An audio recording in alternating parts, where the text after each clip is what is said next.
Unasema hey, atapona kweli. Sioni kama atapona. Yule. Tena anafanya. Yana anakuonyesha hakuna tumaini. Yule akifika Jumamosi. Yaani wewe unamsindikiza, yaani moyo wako unatamani aende. Maana yale ulitamka pale sio ilale yaliyo ndani ya moyo wako. Sema shetani ashindwe.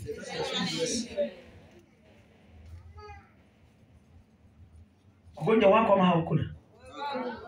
Wagonjwa ni wengi. Wagonjwa ni wengi. Halo? Yesu siku ya leo ananena na mtu. Anasema niko tayari kukuponya. Na dawa ya Yesu ni wewe unyenyekee na uamue kutoka ndani ya moyo wako. Yaani umwambie tu Kristo, nimepata sehemu yangu. Kuna mwingine atatoka hapa ataanza kusema, basi alikuwa ananihubiri. Mike, unajua shetani upendo usipende. Neno unasema. Leo pastor alikuwa tu kwako. Ni mimi amesema. Ni mimi amesema. Kwani nilikuwa na wewe wapi? Ni wapi ulininyima chakula? Ni wapi uliongea nikaona? Ni wapi? Ni wapi? Ni nini uliongea? Ni nani ulimwonea roho mbaya na ni wapi? Unasema pastor amenilenga. Amenilenga. Yaani baadaye upokee neno, unasema nimelengwa. Watu wazuri na Wakristo mzuri ambao anataka kumuona Kristo, anasema leo neno limeniguza, nimefika ni majira Yesu ana makusudi na mimi ili nibadilike, nitoke katika magonjwa haya, nikapate kumuona Kristo. Mtaro kutembea tukisema pastor alikuwa anasema mimi, wewe kwani mimi nakujua, naishi na wewe. Why know you? Mimi nakaa kwako. Mimi sikujui. Nakujua ni hapa. Na kwa unakaa kama kondoo. Sijui kutoka ndani yako ni kondoo kweli ama ni basi. Halo? Watawafuata. Wagonjwa ni wengi. Pastor alikuwa ananisema mimi. Uje kusikia hiyo? Uje kusikia hiyo?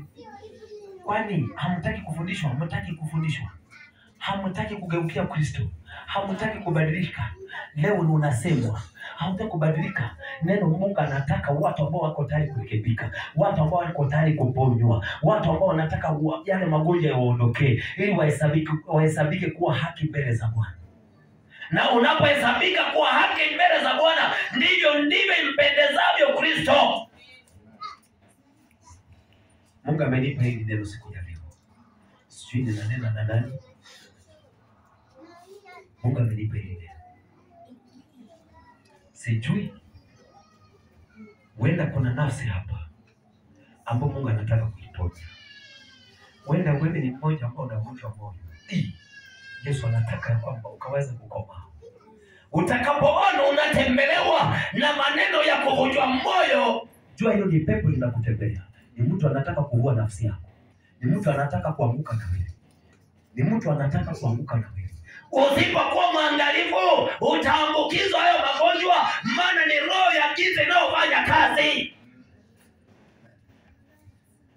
Usiwe mmoja ambao utatekwa nyara, usiwe mmoja katika wale ambao watanaswa. Kaa macho na weka elio yako juu, mwambie Bwana nipe ufahamu, ninaomba ufahamu wako.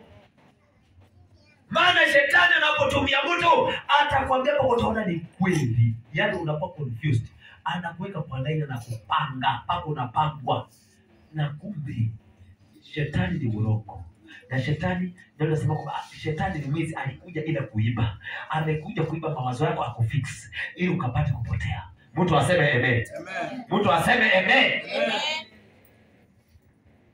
Watakapokufikia pata ufahamu wa Yesu. Mwambie Bwana nisimamishe. Nisije nikatekwa na ule ibilisi. Nisije nikaibiwa. Nisaidie kusonga mbele. Nisitegemee mwanadamu. Nisiweke masikio kwa mwanadamu. Bali neno lako. Neno lako likasema kwamba amebarikiwa mtu yule anayekutumainia, lakini amelaaniwa mtu yule amtegemee mwanadamu, amefanya mwanadamu kwa kinga yake. Wakati hiyo roho itakapokuja kwako, na hiyo roho inatumia mwanadamu, itakapofika kwako, inaweza kugeuza kama hautakuwa na ufahamu wa ndani. Halo?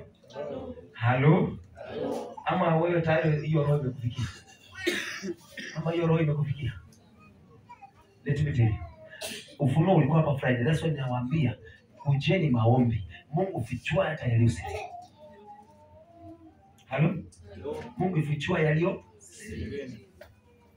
Njoo upone. Njoo uvuke ngambo nyingine. Njoo muone Kristo. Wacha kulala ukiona uko sawa na hauko sawa. Watu nakujaangalia wanasema mimi niko sawa. Who told you uko sawa? Hakuna mtu aliyekamilika. Sote tunakaza mwendo tukiomba Mungu atusaidie. Na tunastahili kuzaliwa upya kila siku. Bwana Yesu asifiwe. Bwana Yesu asifiwe. Maisha yetu yabadilike yakawe maisha kumpendeza Kristo. Hatua zetu zimpendeze Yesu. Mtu aseme amen. Bwana Yesu asifiwe. Utapata kuona wema wa Mungu. Fadhili za Mungu zitaambatana pamoja na wewe. Kibali cha Mungu kitatembea pamoja na wewe. Utakaponyenyekea na kusarenda, utakapojishusha, na Yesu naye atakuinua. Naye atapokea maombi yako, naye atajibu maombi yako. Na maombi ya Mungu anapojibu kwa moyo ulionyenyekea, majibu yake ni ya moyo wa kuitikia maombi yako. Na moyo wa kuitikia maombi ya moyo uliosarenda ni ya kukutoa katika giza na kukuweka katika nuru. Bwana Yesu asifiwe. Kuna watu baraka zao zimezuiliwa ni kwa sababu wao ni wagonjwa na hawajatambua kwamba ni wagonjwa na wanatumika, wamekuwa kana kwamba ni majini wa shetani, ndio maana baraka zako hauzioni. Badilika siku ya leo. Yesu anataka kuponya leo ili ukafike hatima ya baraka zako, ukafikie ile destiny yako ambayo Mungu alikuwekea. Mtu aseme amen. Bwana Yesu asifiwe. Mtu aseme amen. Namaliza. Nataka nikwambie neno la mwisho. Thank you Jesus. Bwana Yesu asifiwe. Nataka kumaliza neno la mwisho. Na Mungu atubariki sisi wote. Kuna kitu Mungu anatafuta ili akanene bila kwamba ukawe na roho ya kusarenda ndani yako. Na Yesu anataka kutumia. Kuna watu hapa ni watumishi wakubwa. Kuna watu hapa Mungu anataka kuwatumia viwango vingine. Kuna watu hapa wengine hapa wanaposarenda, Yesu anataka kuwasongeza katika hatima zenu. Kuna mambo yamekwama ni kwa sababu ya ambapo ni wewe ni mgonjwa, lakini haujajua kwamba wewe ni mgonjwa. Lakini siku ya leo Yesu amenena na wewe. 146 Zaburi 146 mstari wa 8 nitasoma tu nisikilize. Zaburi 146 mstari wa 8 nasema, Bwana huwafungua macho waliopofuka. Bwana huwainua walioinama. Bwana huwapenda wenye haki. Narudia. Bwana huwafungua macho waliopofuka. Bwana huwainua walioinama. Bwana huwapenda wenye haki. Bwana Yesu asifiwe. Bwana Yesu asifiwe. Bwana huwafungua macho waliopofuka. Wanaponyenyekea, Bwana anawafungua macho. Wewe ni kipofu ulikuwa hujajua.